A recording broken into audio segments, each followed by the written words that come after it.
Oh bella ciao, bella ciao, bella ciao, ciao, ciao. Stamattina mi sono alzato e ho trovato l'invaso.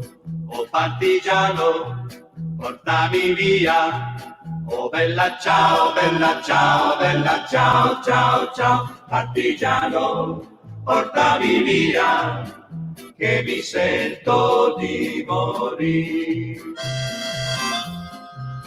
E se io muoio da partigiano, oh bella ciao, bella ciao, bella ciao. We're starting with this amazing song from Italy, the famous Bella Ciao, that is now made famous for the Netflix series Casa de Papel, but of course for us, for Italy, is a great symbol. Today is the Freedom Day, our Freedom Day from the Nazi fascism, so we cannot begin our live TV show of today, this 20-minute coffee from all around the world with people involved in projects related to coronavirus, but not only people that work for the society.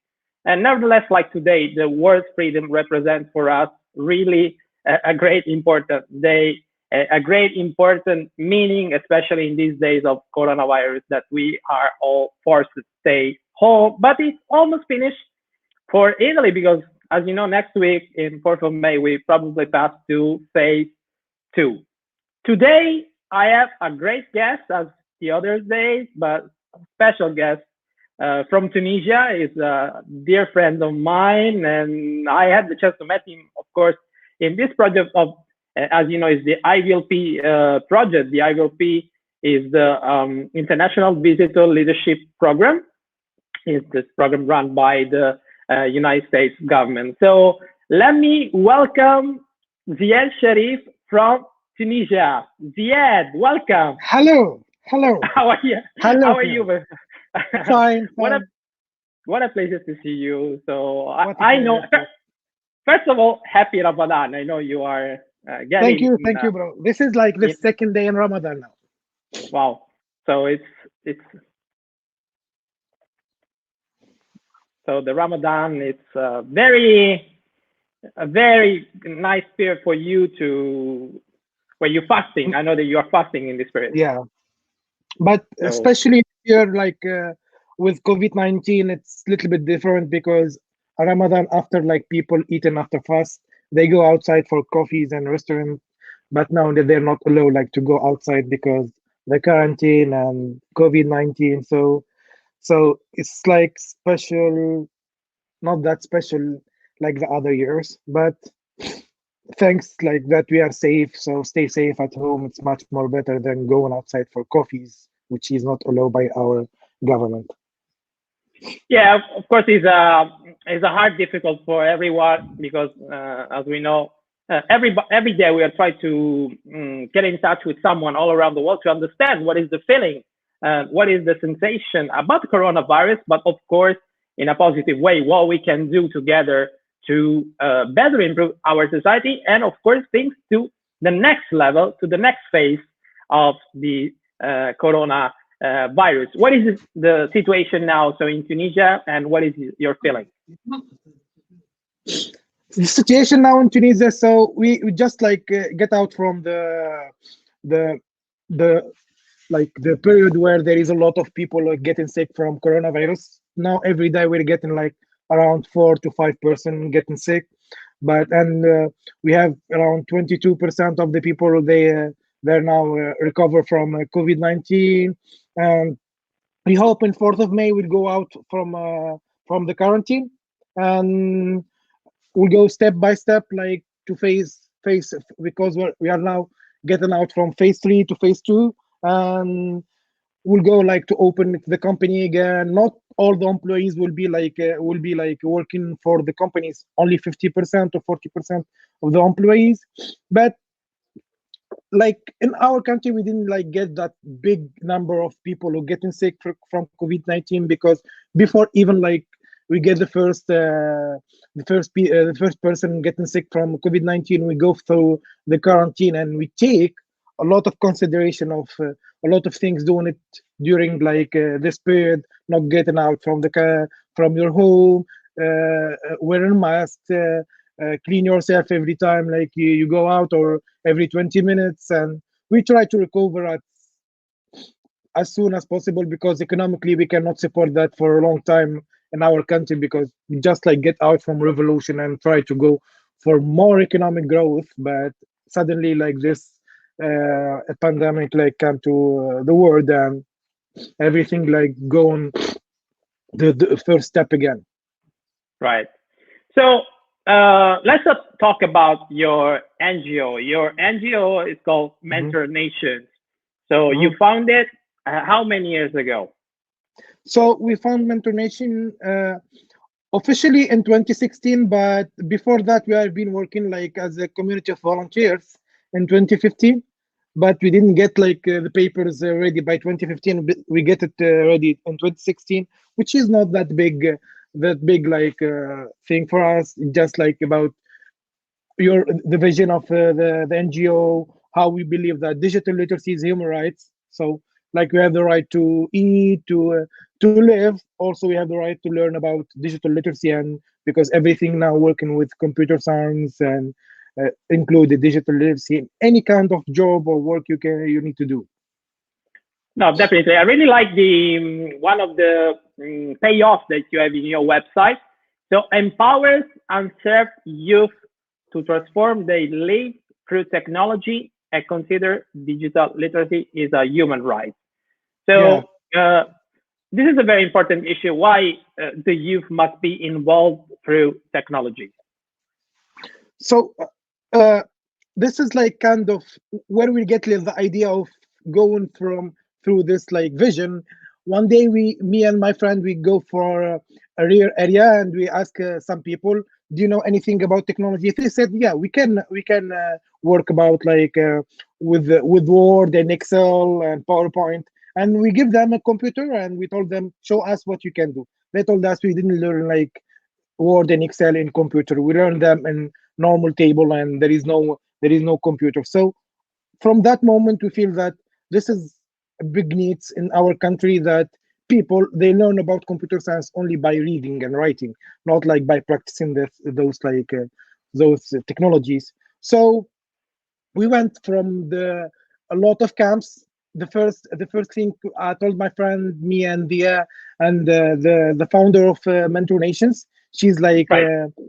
she's the now a senior manager in IBM in US, and we went from like renting a car and renting around 10 PC from HP company, and we go through 17 states Wow. from our pocket money. Like we stay at cars, we sleep at cars, we go outside from only like we stop in rear area, and we bring like youth, and we teach them about technology, give them certificate, and go to the next destination. And from that moment we feel that this is a big needs in our country, so we went through official papers, and now this is like this year we will go like more big and big with the new boot camp with the US Embassy, Wow. because during the last 3 years, we each summer we have like at least one boot camp. So we bring people from all the states and from rear area. So for example, if you have like we have 24 states, we bring like 35 person from 24 states for a whole month. No Wow. need to pay anything. We'll pay accommodation, trainings, food, transportations. Even we give them pocket money, and we train them during those months from scratch. And by the end of this month, they will have like develop their skills in technology and soft skills, leadership, and they will be presenting projects about technology from front like big businessmen, and like try to give a good impression about youth, what they can do during only 1 month. Imagine if they have long period than 1 month, what they can do. Right. And what we are talking about, of course, the important job that you are making with youth, empowering youth, especially with technology today, could be give a chance. We know, especially in these days, because many of our students today are landlocked home, so they are making lessons online with their professors. And let me say thank you to all the professors and all the students that are involved in this activity. Of course, technology, but also pragmatic way. I'm showing now on live the mask because it's technology applied to real life. Can you tell us more about this mask? So recently, because we have buy a lot of 3D printers, and we look forward to help our country, Tunisia, like to get safe from coronavirus. So we get the idea about why we don't print 3D masks for policemen, for doctors. We don't have pictures for doctors because it's like a little bit of policy. We're not allowed to take a picture of them. But this is like we made around like 200 masks, 3D masks. It costs us money because we buy some the materials from our pocket money, like because we need to get safe, and we need to help the government as soon as possible, and what we can do during this period. So we print around 200 masks and we give it for policemen, doctors in Janduba, which is like a rare area. Okay. Because as we see that a lot of other NGOs and like people who have 3D printers, they help policemen and doctors in capital, in place where there is like the opportunity to help them. But there is a rare area where they don't have like those kind of opportunity to get 3D masks. So we went for those areas because we look for equal chance for everyone.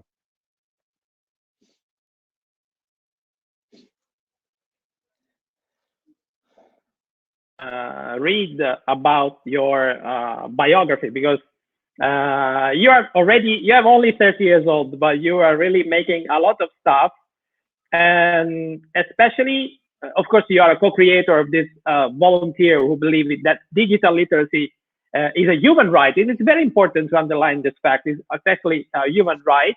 And you're working with your NGO in Tunisia, Egypt, Algeria, Bangladesh, and also we have someone following us from Bangladesh, Pakistan, Jordan, and United States. And yet you also win a lot of awards. So the winner in Mage Cup National Final 2016, and you also win the Microsoft Image Cup Pan Arab 2016. Can you explain us what happened? What is this award? So my whole life it was like story. When I got my baccalaureate degree, I was like looking to be a computer science engineer, but I didn't get this chance because the system of our education is a little bit different. You need to have some kind of score like to go through a computer science engineer. But I went to private school. I pay for this private school from my own pocket money. I was working and studying at the same time. And when you believe in your dream, I get the chance in my second year to go through Imagine Cap competition, which is one of the biggest like Microsoft competition in the world in 2016. And you need to have a like innovation idea to go through steps and win and reach the final. And I get like the idea from my whole life that I'm suffering like my physical disability, and people they was treating me in a bad way and looking at my physical disability in negative way. And I told myself, why I don't show for people and the whole world that my disability is not a bad thing, but is like a chance for me like to change the world and show them how we can like approach people in positive way. So me and my team we made the research how we can make a prosthetic hand, which is the negative things in prosthetic hands, and we found that most of the prosthetic hand they need surgery, and which is like a little bit it's a little bit risky, and you don't know what will happen like after 5 or 6 years of wearing this prosthetic hand. So we went for no surgery like needs for prosthetic hand, and it need to be full functional. And we went through 6 months like creating this prototype, and by the end of it, like we had like a final, not a final prototype, but the first prototype, and we get like the final national in Tunisia. Imagine camp, and when you win the final national in Tunisia, you go through the final between the Arabic countries. Right. It's So like this is the moment. I want to show some pictures. So this is the moment when they told you you're the winner, I suppose. yeah, this is like the in the World Finals in Seattle. Okay. So I will tell you something. Like when we went to Seattle, it was like when and we reached the World Finals. It was only like to show people that this is Tunisia. This is what we can do, and we don't look for winning the prize or something like this, because we get like Japan, China, US, Germany, and a lot of like other teams who bring in like robots, and they're bringing next level technologies. And we thought, oh, this is like Tunisia, small country. What we can do, we just like show for the world that this country can produce something good. And some of my friends, they didn't believe that maybe we get the chance like to win one of the third first or second or third place. And when they announced the prize, they told like third place it was USA. And they told, Oh. if it is like third place USA, imagine our place, it will be like, I don't know, like 10, 11, 12. And after they told second place World Finals, imagine cap Tunisia. Even like the city of Microsoft, when he's announcing like Tunisia, he don't know even the country Tunisia, because small country, and most of the people in Africa, they know even South Africa or Morocco, they don't know real Tunisia because small countries. And we made history because it never happened in Imagine Cup competition that an Arabic country get one of the first place during like 120 years, which is like Wow. which is a It's history amazing. for our country. And it was the only message that we want to share with the whole world is life is only 10% what's happened to you, and 90% how to react to it. It's like from physical disability to chance to get win of Imagine Cup competition. I had the chance to know you and to live the adventure of the IVLP, the fantastic exchange program IVLP together. So I had the chance personally to meet you in person. I know how volcanic are you and how many things you do every day, and how you push it this.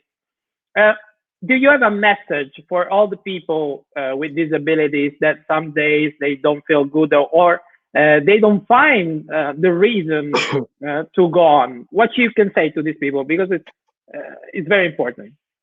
So for me, I will tell like a message. Like I'm always telling it, there is no disability, there is no handicap. There is only a chance. Yeah. So if you born with a disability, or you get an accident and you get a disability, this is like another way that telling you by faith that you need to go through another way, which is a much more better for you, and you need to search to your own faith. So for me, it was like I faced a lot of I faced a lot of discrimination, and I don't know, racist and a lot of things. But Yeah. from those things, I get my powerful like energy to show people that it's not about disability, it's not about, I don't know, discrimination, racist. It's a chance for you to show for the whole world that this is what we can make. And I'm always telling my friends and people when I go for public speakings, we born to this world not like to live and have family and have children and nothing else. There is no difference between animals and humans if you have only like work, having babies, and by the end you will die. So It is. make your name in the history. So do something different, because as you know, like there is a lot of people they still in our mind, like Steve Jobs, Einstein, and they're already dead, but they Right. make something different from other people. This is my whole thing that I need to say it for the whole world. So with these fantastic words about that we have no limits, and all together we can do, of course, something better. We close this coffee of today. I want to say thank you so much, Zied, for being here, and thank you for sharing with us your opportunity. I wish all the best, and of course, see you. Thank you, Pierre. Thank you, and stay safe. And soon we'll see us together. And I will go to Italy, and you'll come to Tunisia, and I'll show you everything. Of course, we are so far. You know, I'm Sicilian, so I'm watching Tunisia in front of me. So we are hiking from the island to you, but of course with social distancing now. Thank you. So Thank stay you. on, everybody. Thank you for following us. And tomorrow we'll go to Zimbabwe. So following us tomorrow with Nsansa. Bye. Bye bye. Bye bye.